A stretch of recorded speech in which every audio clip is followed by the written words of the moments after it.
आज का जो हमारा टॉपिक है वो है एड्रीनल इनसफिशिएंसी। बेसिकली जो एड्रीनल ग्लैंड होता है उस चीज़ को समझें आपकी। बेसिकली क्या होता है एड्रीनल इनसफिशिएंट, ये एड्रीनल ग्लैंड की इनसफिशिएंसी। आपको पता है एड्रीनल इनसफिशिएंट को डिस्कस करें तो उससे पहले हमें एड्रीनल ग्लैंड का पता होना चाहिए। एड्रीनल ग्लैंड की 3 लेयर्स होती हैं। नंबर 1 फर्स्ट लेयर क्या होती है, ग्लोमेरुलोसा। उसके बाद फेसिकुलेटा आती है। उसके बाद लास्ट पे कौन सी लेयर आती है आपकी, रेटिकुलरिस। जो जोना ग्लोमेरुलोसा है वो स्क्रीट करती है आपकी मिनरल कॉर्टिकॉइड, जिसे आप एल्डोस्टेरोन कहते हैं। और जो जोना फेसिकुलेटा वो कार्टिसोल यानी ग्लूकोकार्टिकॉइड कार्टिसोल को रिलीज़ करती है, जबकि रेटिकुलस एंड्रोजन्स रिलीज़ करती है जो मजीद आपके टेस्टिस ओवरीज पे जाके करते हैं।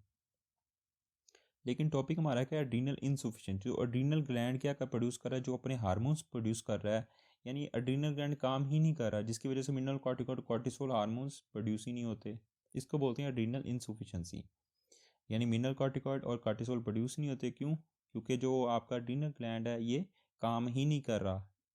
ये इतना काम नहीं करता कि मिनरल कॉर्टिकॉइड कार्टिसोल वगैरह हार्मोन प्रोड्यूस हो जाए, अनएबल टू प्रोड्यूस हार्मोन्स। अब यहाँ पे लिखा हुआ है इनएबिलिटी, यानी एड्रीनल ग्लैंड की इनएबिलिटी टू जनरेट ग्लूकोकार्टिकॉइड्स। ग्लूकोकार्टिकॉइड में आपके कार्टिसोल वगैरह आते हैं, और मिनरल कॉर्टिकॉइड यानी मिनरल कॉर्टिकॉइड की डेफिशिएंसी हो भी सकती है, नहीं भी हो सकती। यहाँ पे लिखा हुआ है पॉजिटिव नेगेटिव, ठीक है। फॉर ये अपनी बॉडी की नीड्स के मुताबिक एड्रीनल ग्लैंड ग्लूकोकार्टिकॉइड और मिनरल कॉर्टिकॉइड प्रोड्यूस ही नहीं कर पाता। ये एक्यूट और क्रोनिक दोनों तरह की हो सकती हैं। जब इसकी साइन एंड सिम्टम्स की बात करें तो हम इसको डिफ्रेंशिएट कर लेते हैं। देखिए सिम्टम्स की बात आए तो देखिए 2 हार्मोन्स है, कार्टिसोल और मिनरल कॉर्टिकॉइड। देखिए अगर कार्टिसोल नहीं प्रोड्यूस हो रहा उसकी वजह से वीकनेस आएगी, फटीग भी आएगी, और पेशेंट को क्या होगा, ऑर्थोस्टेटिक हाइपोटेंशन भी होगी। देखें ये कंसेप्ट वाली चीज़ है, ऑर्थोस्टेटिक हाइपोटेंशन कैसे होगी। आपको पता है जो आपका कार्टिसोल वो किस चीज़ को रेगुलेट करता है, वो आपके रेगुलेट करता है अल्फा 1 रिसेप्टर्स मौजूद होते हैं जो आर्टियोल्स के ऊपर, उनको रेगुलेट करता है। और अल्फा 1 रिसेप्टर आर्टियोल्स पर रेगुलेट करने की वजह से क्या होता है, ये बेसिकली ब्लड प्रेशर को रेगुलेट करता है। अब यहाँ पे कार्टिसोल ही नहीं है तो क्या होगा, ये अल्फा 1 रिसेप्टर जो आर्टियोल्स में उनको रेगुलेट कर पाएगा, जिसकी वजह से क्या होगा आपको, क्योंकि ये बीपी कंट्रोल कर रहा है तो पेशेंट को हाइपोटेंशन हो जाएगी, ठीक है, क्योंकि ये बीपी कंट्रोल नहीं कर पाएगा, हाइपोटेंशन।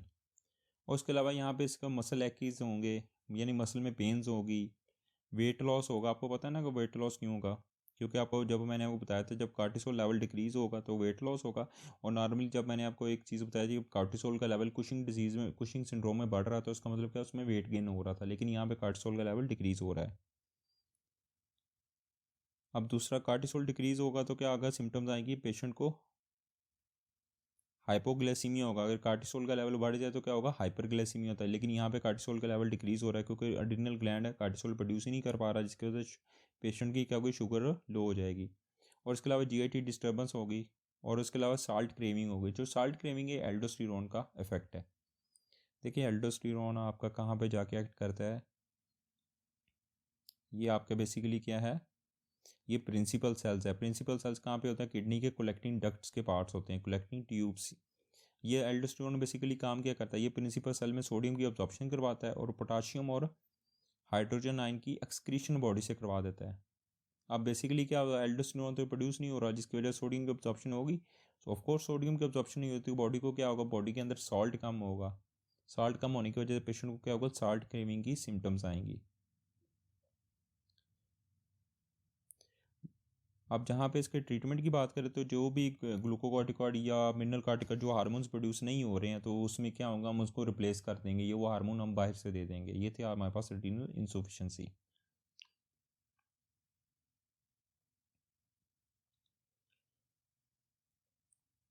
आज का जो हमारा टॉपिक है वो हमारे पास क्या है, primary adrenal insufficiency. Primary adrenal insufficiency में हमेशा याद रखना जो प्रॉब्लम होगी वो एड्रीनल ग्लैंड में होगी, यानी प्राइमरी है ना, तो प्राइमरी एड्रीनल ग्लैंड में प्रॉब्लम होगी, प्राइमरी एड्रीनल इनसफिशिएंसी। इसमें क्या होगा, बेसिकली आपका ग्लैंड जो एड्रीनल ग्लैंड है वो सही से काम नहीं कर पाएगा। जब आपको पता है एड्रीनल ग्लैंड सही से काम नहीं कर पाएगा तो एड्रीनल ग्लैंड क्या प्रोड्यूस करता है, कार्टिसोल को प्रोड्यूस करता है, एल्डोस्टेरोन को प्रोड्यूस करता है, एंड्रोजन्स को। तो ये तमाम हार्मोन्स आपकी बॉडी में प्रोड्यूस होंगे, ऑफ कोर्स नहीं होंगे, क्योंकि एड्रीनल ग्लैंड में प्रॉब्लम है।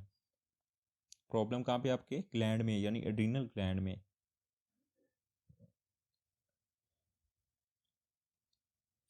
आप देखें उसमें, आप देखें नॉर्मल एक चीज़ को समझिए कि आपका ये पिट्यूटरी ग्लैंड है, और आपको पता है जब पिट्यूटरी जब हाइपोथैलेमस से कार्टिसोल रिलीजिंग हार्मोन आते हैं वो कहाँ पे एक्ट करते हैं, पिट्यूटरी पे। जब पिट्यूटरी पे एक्ट करते हैं तो क्या किस चीज़ को रिलीज़ करते हैं, एड्रीनल कार्टिकोट्रोफिक हार्मोन यानी ACTH को। जो ACTH ये प्रोड्यूस होता है ये आपके कहाँ पे, एड्रीनल ग्लैंड पे जाके एक्ट करता है।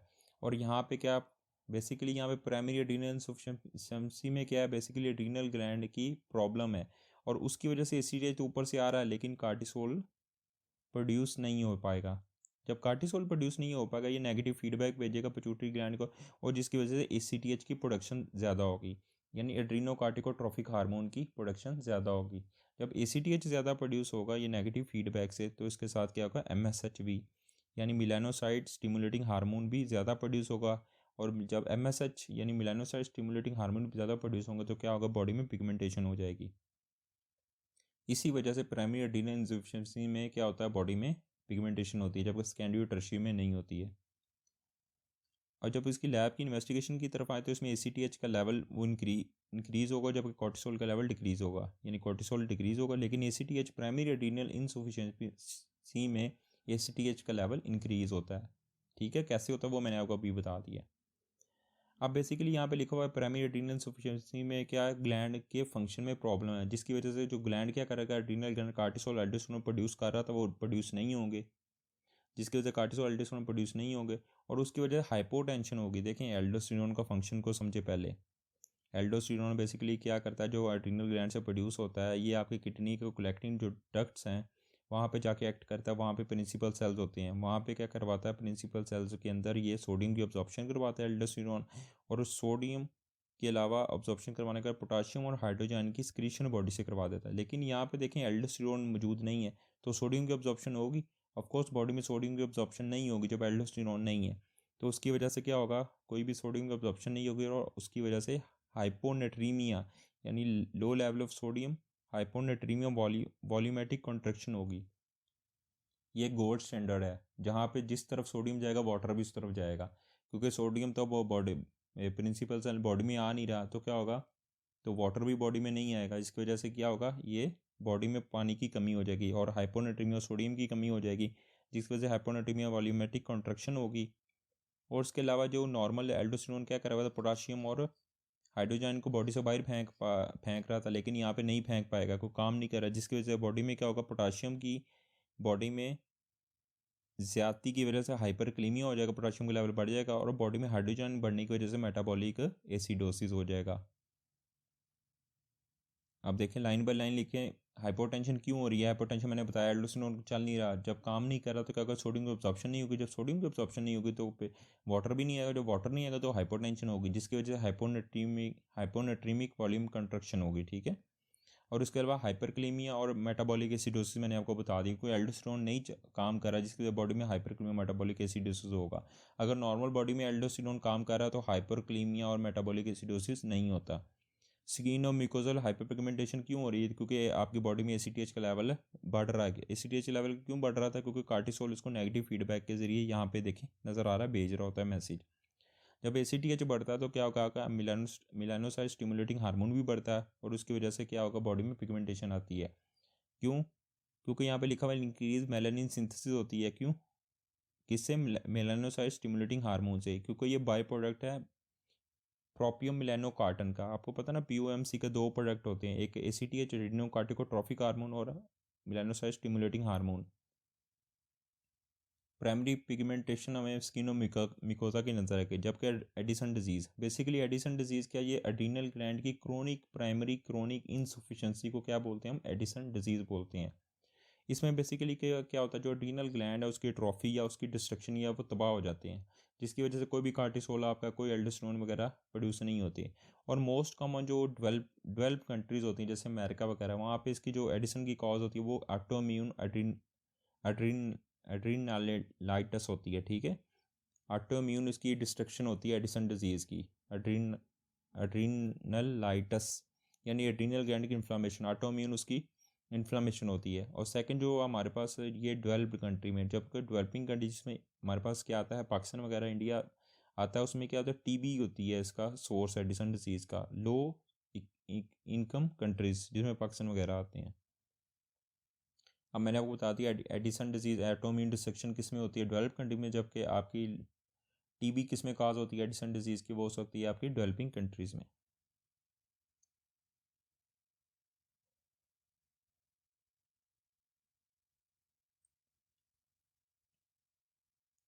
नेक्स्ट हमारा जो टॉपिक है वो सेकेंडरी और टर्शियरी एड्रीनल इनसफिशिएंसी क्या हो सकता है।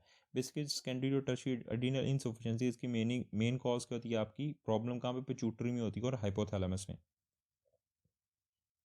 पिट्यूटरी कॉज होती है सेकेंडरी एड्रीनल इनसफिशिएंसी की, जब टर्शियरी कॉज होती है हाइपोथैलेमस। हाइपोथैलेमस क्या होता है, टर्शियरी एड्रीनल इनसफिशिएंसी की कॉज होती है या आपके ग्लूकोकॉर्टिकल स्टीरॉयड यूज विड्रॉल की वजह से। इस चीज़ को यहाँ पे समझते हैं। अगर पिट्यूटरी में प्रॉब्लम है तो क्या होगा, आपके एसीटीएच की प्रोडक्शन नहीं होगी। जब एसीटीएच की प्रोडक्शन नहीं होगी, ये क्या करेगा, आपके एड्रीनल ग्लैंड में जाके एक्ट करेगा, जो क्योंकि एसीटीएच मौजूद ही नहीं है तो एड्रीनल ग्लैंड पे एक्ट भी नहीं करेगा, जिसकी वजह से कॉर्टिसोल का लेवल भी डिक्रीज़ होगा। तो सेकेंडरी और टर्शियरी एड्रीनल इनसफिशिएंसी में क्या होता है, एसीटीएच और कॉर्टिसोल दोनों लेवल डिक्रीज़ होते हैं। जब एसीटीएच का लेवल डिक्रीज़ होगा तो मेलानोसाइट स्टिमुलेटिंग हार्मोन है उसका लेवल भी डिक्रीज़ होगा, क्योंकि आपको पता है एसीटीएच के साथ एमएसएच प्रोड्यूस होते हैं, जिसकी वजह से बॉडी में कोई भी पिगमेंटेशन वगैरह नहीं नज़र आएगी हमें। अब यहाँ पे लिखा हुआ, अगर pituitary ACTH secreting secondary adrenal insufficiency की कॉज क्या है, बेसिकली जो पिट्यूटरी कॉज होती है, क्योंकि उसमें पिट्यूटरी जो एसीटीएच स्क्रीटिंग ट्यूमर होता है वो उसकी कॉज होती है, क्योंकि पिट्यूटरी से एसीटीएच क्या होता है, बेसिकली डिक्रीज़ हो रहा है, वहाँ से प्रोड्यूस ही नहीं हो पाता। और दूसरी बात करें इसमें हाइपोथैलेमस, आपको पता है ना, हाइपोथैलेमस से कॉर्टिसोल रिलीजिंग हार्मोन प्रोड्यूस होता है, उसके बाद वो कहाँ पे, पिट्यूटरी पे एक्ट करता है, फिर वो एसीटीएच पिट्यूटरी से रिलीज करता है। अब बेसिकली टर्शियरी जो एड्रीनल इनसफिशिएंसी में कहाँ पे प्रॉब्लम आ रही है, क्योंकि हाइपोथैलेमस में प्रॉब्लम आ रही है, क्योंकि वहाँ से कॉर्टिसोल रिलीजिंग हार्मोन की सिक्रीशन ही नहीं हो पा रही। अब इसमें हाइपरक्लीमिया वगैरह वगैरह नहीं होता है। अब पिट्यूटरी का सेकेंडरी के, जब हाइपोथैलेमस कॉज है किसकी, टर्शियरी की। अब इसमें हाइपरक्लीमिया क्यों नहीं होता, क्योंकि हाइपरक्लीमिया इस वजह से नहीं होता क्योंकि इसमें एल्डोस्टेरोन की प्रोडक्शन हो रही होती है एड्रीनल ग्लैंड से, क्योंकि वहाँ पे इंटैक्ट जो रेनियन एंजियोटेंसन जो सिस्टम होता है, जिसे रास सिस्टम कहते हैं, वो इंटैक्ट होता है। वो कैसे होता है इंटैक्ट, देखिए, जबकि आपको पता है एड्रीनल ग्लैंड के, हम जब इसके स्टिमुलेंट की बात करें तो एल्डोस्टेरोन के, तो इसके स्टिमुलेंट क्या है, एंजियोटेंसन 2 और हाइपरक्लीमिया, ये बेसिकली एल्डोस्टेरोन का स्टिमुलेंट है। ये एंजियोटेंसन 2 और हाइपरक्लीमिया क्या करता है, आपके एड्रीनल ग्लैंड पे जाके एक्ट करता है, वहाँ पे जाके रिलीज़ करता है एल्डोस्टेरोन को। इसी तरह एल्डोस्टेरोन की प्रोडक्शन होने की वजह से इसमें हाइपरक्लीमिया नहीं होता। आपको पता ना एल्डोस्टेरोन क्या करता है, ये सोडियम एब्जॉर्प्शन करवाता है और पोटाशियम और हाइड्रोजन को बॉडी से बाहर फेंकता है। जब पोटाशियम को बॉडी से बाहर फेंकेगा तो क्या होगा, बॉडी में हाइपरक्लीमिया नहीं होगा। और जैसे इसके साथ हाइड्रोजन आयन को बॉडी से बाहर फेंका तो मेटाबॉलिक एसिडोसिस बॉडी के अंदर नहीं होगा, क्योंकि हाइड्रोजन आयन को बाहर फेंक रहा है। और इसमें पिगमेंटेशन इस वजह से नहीं होती क्योंकि इसमें जो एसीटीएच का लेवल है वो पिट्यूटरी, क्योंकि इसमें कॉज सेकेंडरी एड्रीनल इनसफिशिएंसी में पिट्यूटरी कॉज है, तो एसीटीएच वहाँ से प्रोड्यूस ही नहीं हो पाता, जिसकी वजह से एमएसएच मेलानोसाइट स्टिमुलेटिंग हार्मोन ही प्रोड्यूस होगा और पिगमेंटेशन नहीं होगी। जबकि सेकेंडरी एड्रीनल इनसफिशिएंसी की बात करें तो उसमें प्रॉब्लम कहाँ पे आती है, आपके पिट्यूटरी में आती है। जबकि टर्शियरी एड्रीनल इनसफिशिएंसी में एक मोस्टली कॉमन कॉज क्या होती है, जैसे ही पेशेंट है, बॉडी बिल्डर है, वो स्टीरॉयड यूज़ कर रहा है, वो सडनली उसका माइंड चेंज होता है, क्या होगा, वो स्टीरॉयड को बंद कर देता है, यानी अब्रप्ट सेसेशन, तकरीबन टोटल बंद कर देता है, जिसकी वजह से क्या होगा, उसको टर्शियरी एड्रीनल इनसफिशिएंसी हो सकती है और उसकी मौत वाक़या हो सकती है। जबकि टर्शियरी कहाँ से होता है, ट्रीटमेंट से भी हो सकता है, क्योंकि हम पेशेंट को अगर ग्लूकोकॉर्टिकॉइड वगैरह दे रहे होते हैं और सडनली उसका टेपर ऑफ नहीं करते हैं, सडनली विड्रॉ कर लेते हैं, उसकी वजह से क्या होता है, टर्शियरी एड्रीनल इनसफिशिएंसी हो सकती है।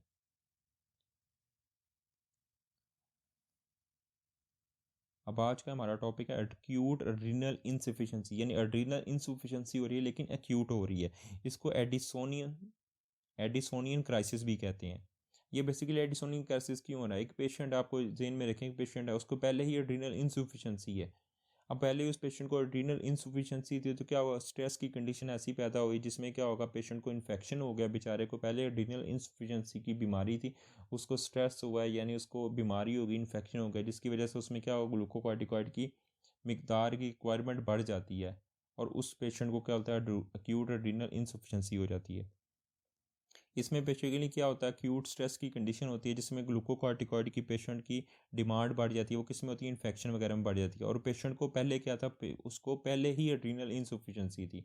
ये एक्यूट एडिसोनियन की क्राइसिस की वजह हो सकती है। और दूसरा पेशेंट को ग्लूकोकॉर्टिकॉइड की थेरेपी भी होता है, उसमें एक्यूट एड्रीनल इनसफिशिएंसी हो सकती है।